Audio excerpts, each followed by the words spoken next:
Is there any memorable fails, the brew day fails that you had? I'm trying to there's so many. I don't know. I'm There's thinking of something recently that we just talked about maybe a couple months ago.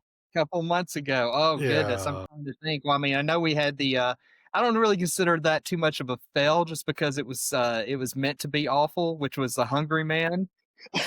Yeah, Oh, okay. So yeah. So I definitely want to get into that one. So hold off on that one for a second. I'm thinking, okay, so for Happy Possum, you had one that like you said like everything that could go wrong went wrong.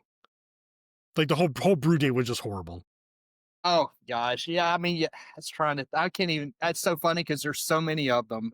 You really can't even. I'm trying to think of what that. I can't even remember what I served at Hoppy Possum this year, which is funny in and of itself. I'm like, I can't even remember what I served this year. But yeah, no, for things like that, you do have the days where everything goes wrong, where you know, you whatever reason you trip over your hose pipe and you set your one of your hoses and you drop an entire like 2 gallons of Yeah. wort and you're just like, oh my god, what am I gonna how am I gonna deal with this? And eventually, like, well, I Hmm. guess I'm rolling with it. Or you're yeah, I think that was one of the times my glycol chiller broke, and so we're just sitting there like, all right, we let's try to figure out the glycol chiller and see what we can do on that. Hmm. Yeah, Hmm.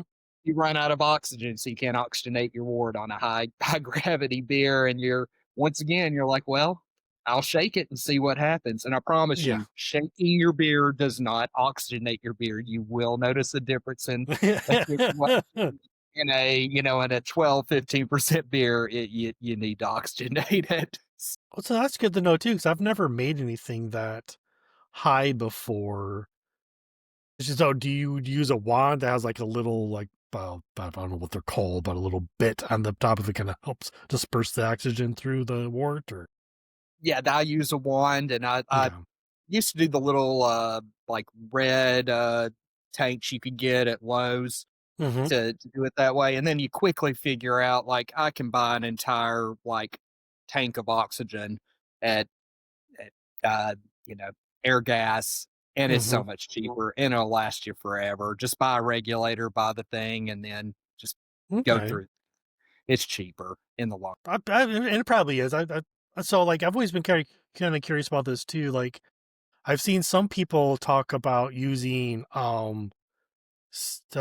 old air gun CO2 tanks to carb their beers. And a buddy of mine who was an avid not airsoft, paintball player. They said there's oil in those tanks. So wouldn't that oil get into the beer? So I assume it would. Have you ever come across that, or have you used anything like that before? Or are you just gone straight to real CO2 canisters? I've always I asked that question at Airgas one time because we were talking about Mm-hmm. food safe versus not food safe, and they said it's like I can't remember, and I may be misquoting them, so I don't want to throw anybody at Airgas under the bus, but they were basically like it was the process and the testing it went through. But for them, when you bought a tank, if you didn't label it like food safe or something like that, it was just really and truly more of the process it went through. But it would, I think he said like he would have no reservations in using it in his beer to Okay, carbonate it.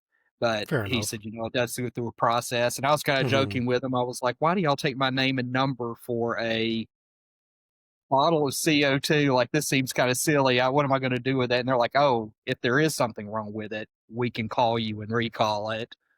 And I was like, Ah, that does make oh man, sense. I never Yeah. even thought about that. Yeah, it's kind of wild, but I don't mind asking stupid questions in there. So No, no. I mean, I've gone there as well too, and they seem to be really not knowledgeable for the most part. I still have not done the whole nitro canisters quite yet. Like my son bought me a really cool tap. I've yet to make a stout anything